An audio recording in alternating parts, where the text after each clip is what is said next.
1997. Advances in biotechnology were helping people improve their physical and mental abilities to an amazing degree. Provided, of course, they had enough money. A new breed of people was emerging, half human, half machine. And in Detroit, at least, not everyone was happy to see it. I'd just landed a job as head of security at Sarif Industries, a cutting-edge biotech firm. David Sarif himself handpicked me for the job, said he needed me to keep his people safe. My ex, Megan Reed, was one of them. Brilliant neuroscientist, Megan had found a way to make augmentation safe and affordable for everyone. All she had to do was present her research to Congress. But the night before her big meeting, my security measures failed. A team of Black Op mercenaries stormed into Sarif headquarters, massacring everyone in sight. 3 of the mercs were heavily augmented walking tanks. Their mission? Take out Megan and her team.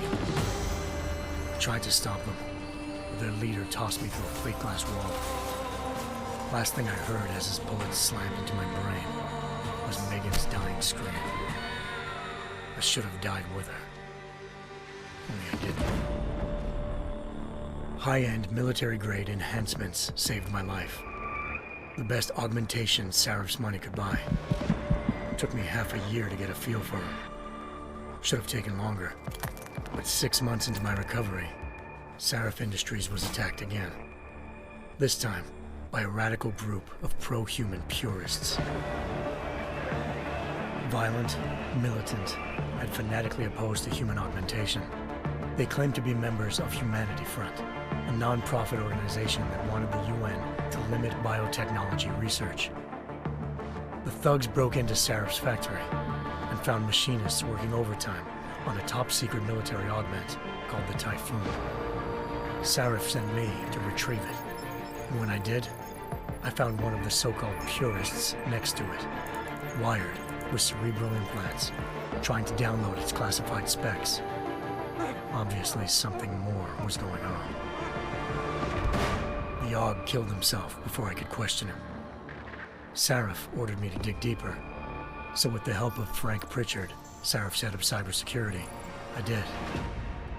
Turns out a second hacker had been controlling the Aug's actions from somewhere off-site. Pritchard and I tracked his signal to a secret FEMA internment camp in Detroit. The Black Op mercenaries were there.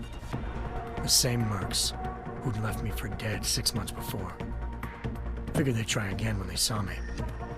It wasn't so easy for them this time. I took out the tank named Barrett, even got him to give me a new lead. A penthouse apartment in China. Of course, we both knew it would be a trap in the end.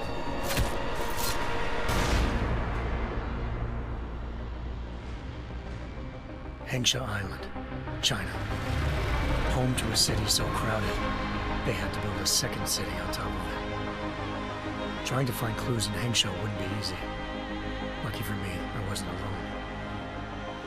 Farida Malik, Sarif Industries' ace pilot, had lived in Hengsha before. A good person to have on your side. She knew enough about the place to get me around. Malik dropped me in the lower city, close to the penthouse Barrett had told me about. Bell Tower Associates, a private security firm under contract to the Chinese government, had agents tossing the suite when I arrived. Just not for the reason I'd been expecting. Turns out the man who lived there was a criminal hacker named Van Bruggen. The same hacker who'd been remotely controlling the Aug in Sarif's factory. Van Bruggen's panicked decision to force the man to commit suicide had been a mistake. Now his mercenary partners were gunning for him, and I needed to find him before they did. Locating Van Bruggen meant playing nice with the Triads, Hengsha's organized crime lords.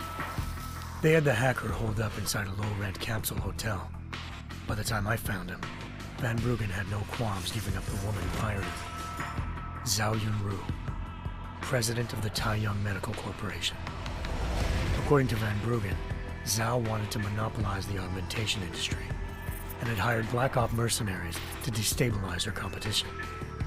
Sarif Industries was at the top of her list. To prove this, I needed to get inside TYM and grab a surveillance hologram off a server. I I suspected Van Bruggen was hiding something when he told me this, but nothing could have prepared me for what I saw. Megan wasn't dead. She and her 4 best researchers had been kidnapped, spirited away somewhere while their kidnappers made it look like they were dead. Desperate to learn more, I confronted Zhao in her penthouse. She claimed to be a pawn in a bigger plan, and hinted at a group so powerful it controlled global interests at a whim. Then she slipped into a panic room and hit the alarm, forcing me to make a very quick exit. I figured Zhao was lying, but part of her confession made sense. David Sarif had been worried about his people.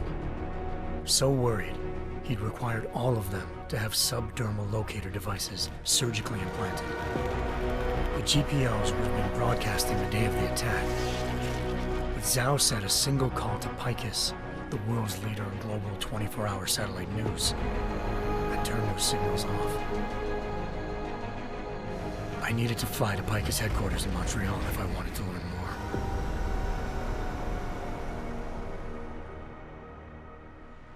Eliza Cassan, Picus Communications' First Lady of News. Malik thought I was reaching when I told her Eliza was involved in this. The world's most famous news anchor, working with a mercenary hit squad. But when I confronted Cassan in her office, she freely admitted to jamming Detroit's satellites the night Megan's team had been taken. Said she's just been following her commands. I suspected she wanted to say more. But Black Op mercenaries showed up looking to shut us both down. And just like that, the Eliza I'd been talking to disappeared. The Mercs were led by an augmented killer I crossed paths with twice before, Fedorova, a woman who'd made silence her best friend. She waited for me to track Eliza's transmission to a secret server room underneath the Picus complex, then jumped me from behind. A deadly fight ensued. I made sure she never moved silently again. With Fedorova down and no one left to keep Eliza quiet, she reappeared. Turns out Picus's First Lady of News wasn't a lady at all. She was a sophisticated AI program, engineered to monitor data streams and control what people believed. Eliza told me the Mercs had brought in a Humanity Front doctor named Isaiah Sandoval to remove the scientist's implanted tracking devices while Detroit's satellites were down. She also told me to speak to David Sarif if I wanted to learn more. By the time Malik and I got back to Detroit, tensions between normal and augmented citizens had reached a flashpoint. Riots were breaking out in several cities, and the UN was being urged to intervene. Sarif was trying hard to convince Hugh Darrow, the inventor-turned-philanthropist who'd once been a leading proponent of enhancement technologies, to help stop a possible regulatory vote. Sarif had a lot riding on Darrow. Megan's discovery would have given millions of people the chance to evolve beyond their normal human abilities, and at the same time catapulted Sarif Industries to the top of the Fortune 500. According to Sarif, Megan's kidnappers knew this, and didn't want people evolving unless they controlled how it was done. He called his enemies Illuminati, and urged me to keep searching. Determined to do so, I tracked down Sandoval via America's most outspoken augmentation opponent, Bill Taggart, Sandoval's boss and founder of Humanity Front. Sandoval admitted to operating on Megan's team when I confronted him, but said he hadn't removed their GPLs. He'd merely switched them to a different frequency. Pritchard was able to trace one of the signals to China. Malik and I immediately took off in pursuit. Unfortunately, the Illuminati were one step ahead.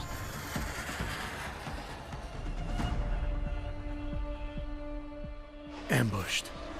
Shot out of the sky by Bell Tower Associates, seconds after entering Hengsha's airspace. Malik's piloting skills saved me.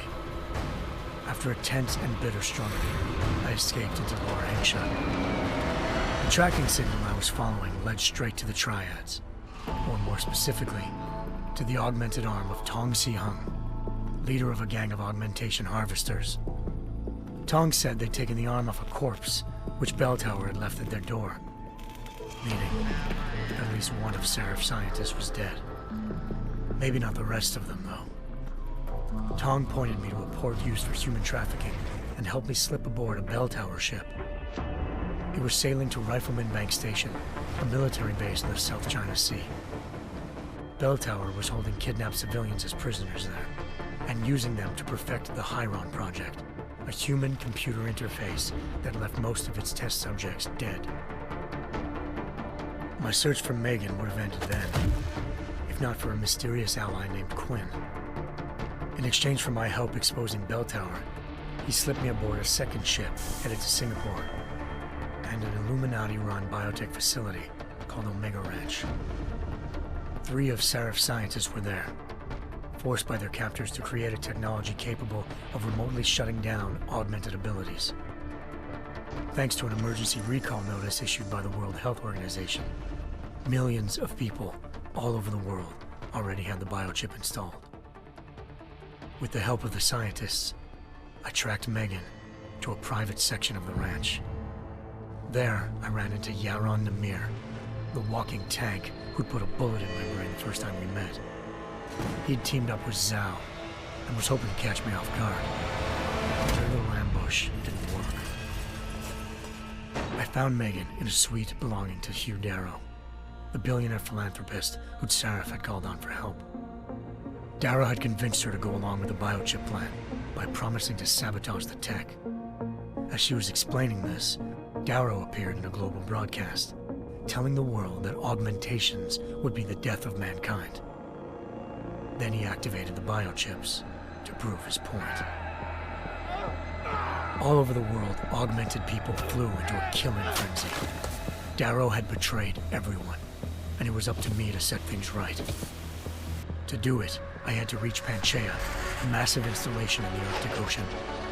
As I raced through corridors built by an all-augmented workforce, I saw death and destruction firsthand. By the time I shut down Darrow's broadcast, I knew the damage he'd done. Still, humanity's future remained unclear. How would the world react to this sabotage? Would people ever regain their faith in augmentations again? What would be the Illuminati's next move? Only time could give us the answers.